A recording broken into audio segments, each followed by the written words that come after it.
大家好，我是李素琴，想请大家先停一停手边正在忙的事情，就花个3秒钟，把您的身份证从皮夹里拿出来看一眼。您看啊，这张小小的卡片，是不是觉得平常就是买票、办手续、住旅馆才会用到，其他时候就静静躺在抽屉角落？今天李素琴可要非常认真地告诉您，这个想法得改了。您的身份证，特别是身份证上那串号码里头，竟然藏着一个很多人都没发现的财富密码。这个密码啊，很可能让您每个月固定从政府那里领到一笔钱，甚至能一路领到100岁都没问题。您赶紧瞧瞧身份证上那组号码，请特别注意身份证号码中第7到第10位的那4个数字。如果符合特定条件，政府会每月向您发放一笔法定福利，甚至可能终身领取。这笔钱完全合法，是给纳税人的正当权益，不拿白不拿。在揭晓这个财富密码之前，李素琴有个小小的请求。如果您觉得颐养晚年分享的内容对您有帮助，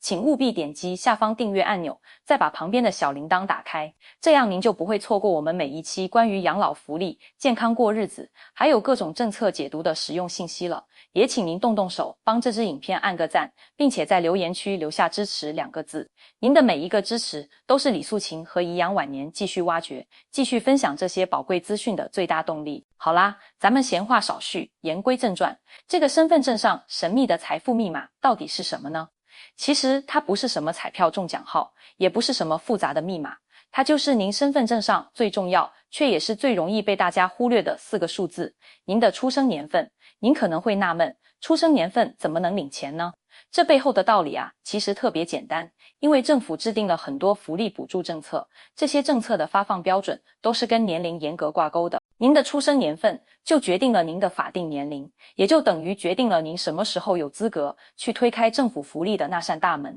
很多人对退休后的收入啊，有个特别大的误会，总觉得只有退休金这一样，而且觉得自己年轻时候没在大公司上过班，没缴过劳保，或者是家庭主妇、自由职业者，老了肯定1毛钱都领不到，只能靠儿女给生活费。告诉您，这想法可不对。政府为了保障咱们长辈的晚年生活，除了劳保退休金之外，其实还悄悄准备了好几笔隐藏版的福利。这些福利往往不看你年轻时的单位，而是单纯看您的年龄到了没，就看您知不知道去哪里申请，懂不懂得去拿。今天就帮大家做一次最彻底的整理，只要您的出生年份达标，接下来我说的这几笔钱，您都有机会稳稳地放进口袋。这第一笔钱是最多人不知道，也最容易擦身而过的，叫做敬老津贴，或者各县市叫的老人年金。大家耳朵竖起来听好，这个敬老津贴和您知道的退休金完全是2回事。退休金是您年轻时缴了社会保险，像劳保、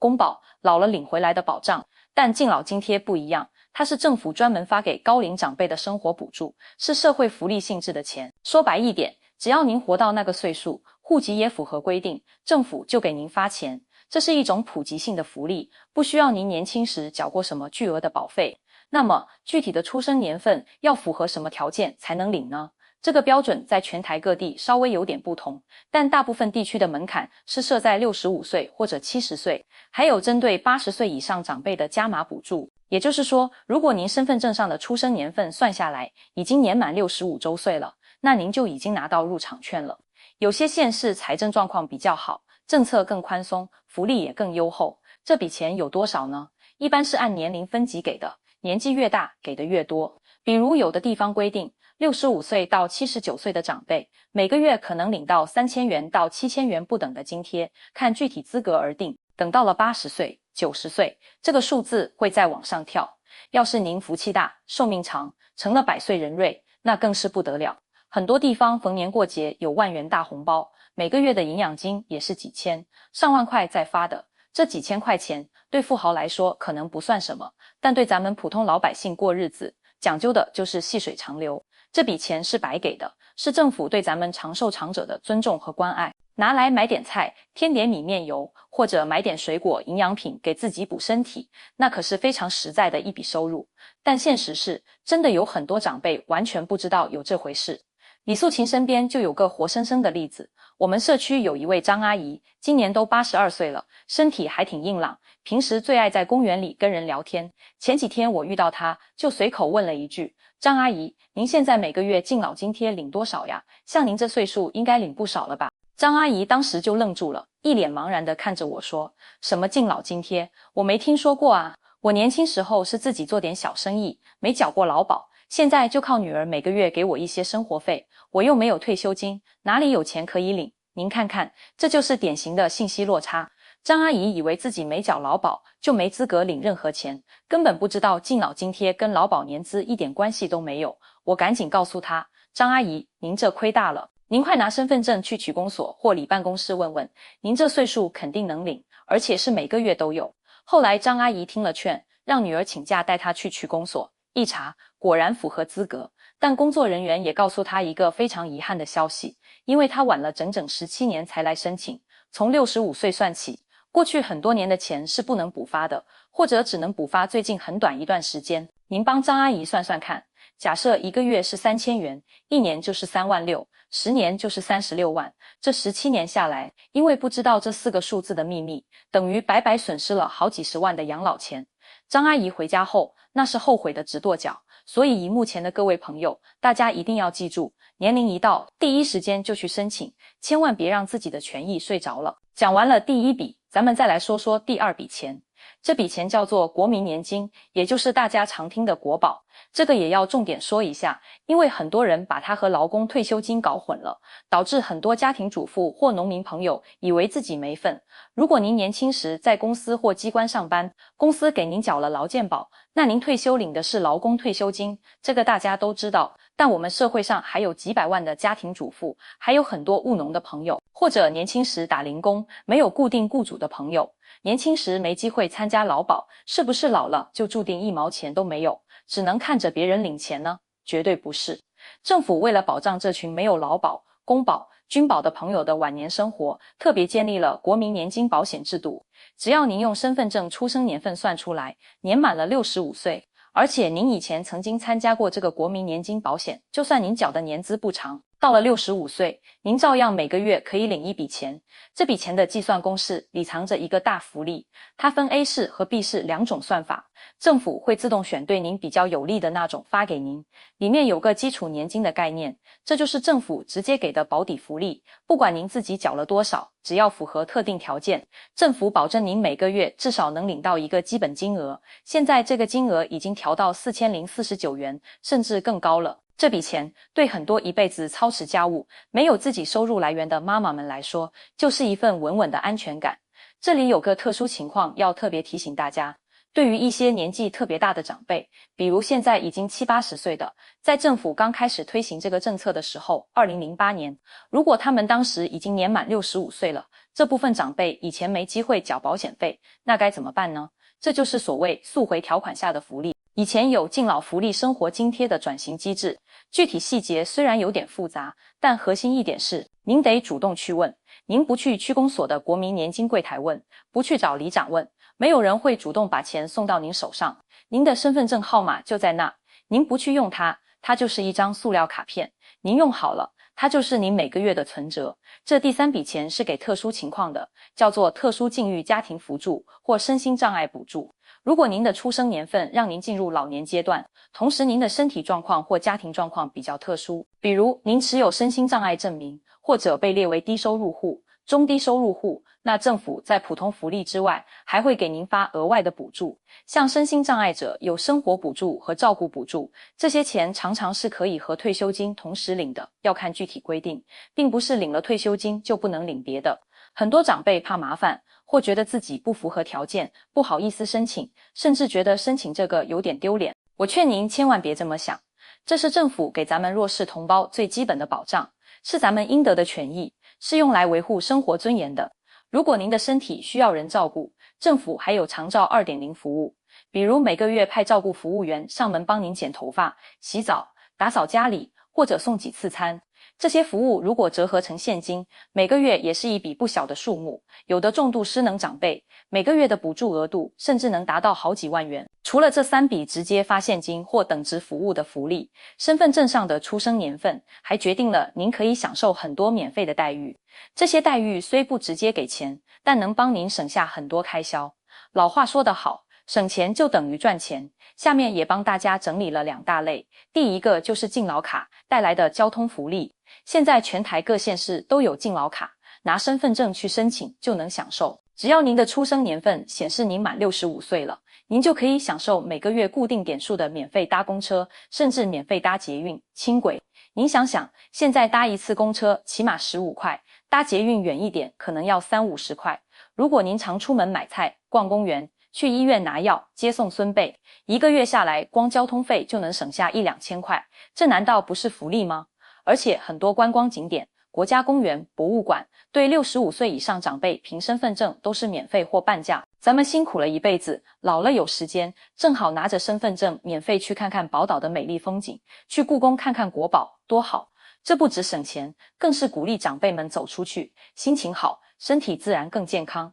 第二个是免费健康检查，这个也是很多人不知道的。国民健康署明确规定，要给65岁及以上的长辈每年提供一次免费的成人预防保健服务。这个健检可不是随便量量血压就完事的，它非常全面，包括血液检查、尿液检查、肝功能、肾功能、空腹血糖、血脂、胆固醇等等关键项目。这些项目如果您自己去大医院自费做，挂号费加检查费怎么也得花个几千块，但只要您凭着身份证和健保卡去有配合的诊所或医院，这些通通免费，而且医生还会根据您的检查结果给您专业的健康建议。咱们长辈最怕什么？最怕生病，最怕生病，最怕生大病拖累儿女。这项免费体检能帮助大家及早发现、及时治疗，将许多慢性问题控制在初期阶段，其重要性不可忽视。因为健康才是真正的财富，能为未来省下可观的开支。介绍了这么多，可能有朋友会问，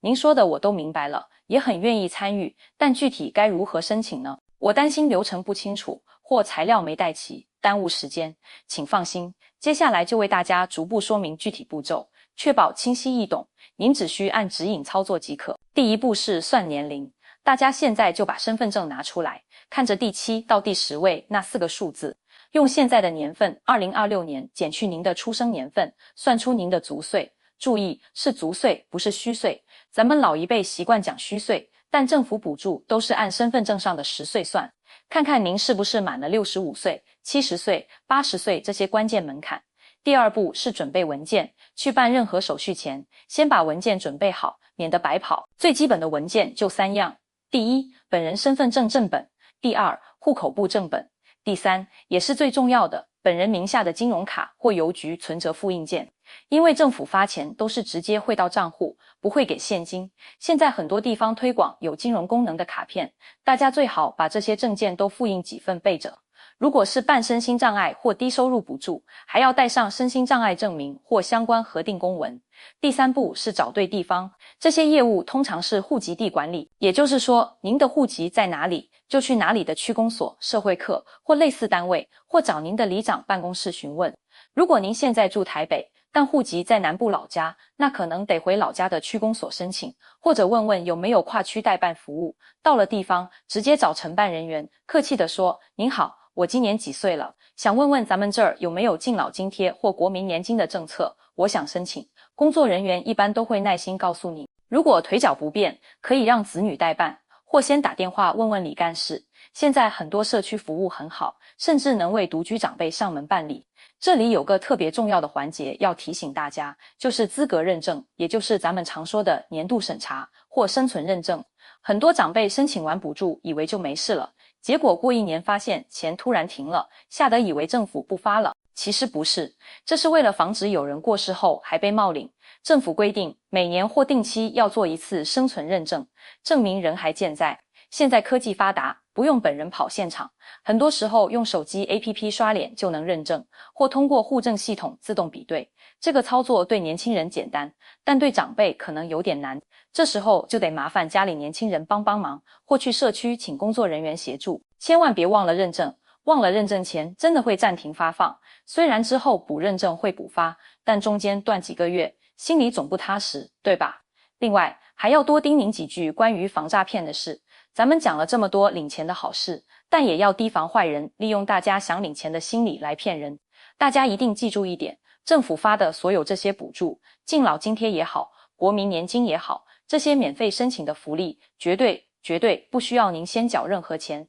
凡是打电话叫您缴保证金、手续费才能办下高额补助的，通通是骗子。凡是让您把金融卡密码告诉他，或叫您去操作提款机解除设定的，通通是骗子。凡是发短信让您点不明链接去领钱的，通通是骗子。正规管道只有社区、里长办公室、区公所、社会课、劳保局这些政府部门，大家一定要睁大眼睛，有不确定的事多跟子女商量，或打165反诈骗专线，或直接去正规部门问，千万别为了贪一点方便，结果把老本都赔进去，那就真的得不偿失了。说到这儿，可能有人觉得，哎呀，这么点钱还要跑流程，要认证，太麻烦了，我又不是穷得揭不开锅，不差这点。李素琴觉得，这不只是钱的事，更是社会对我们这代人贡献的认可。年轻时吃过苦，流过汗，现在享受这份福利，是我们应得的权益体现。这几千块对宽裕家庭或许不多，但对很多长辈来说，就是每月的买药钱、买菜钱。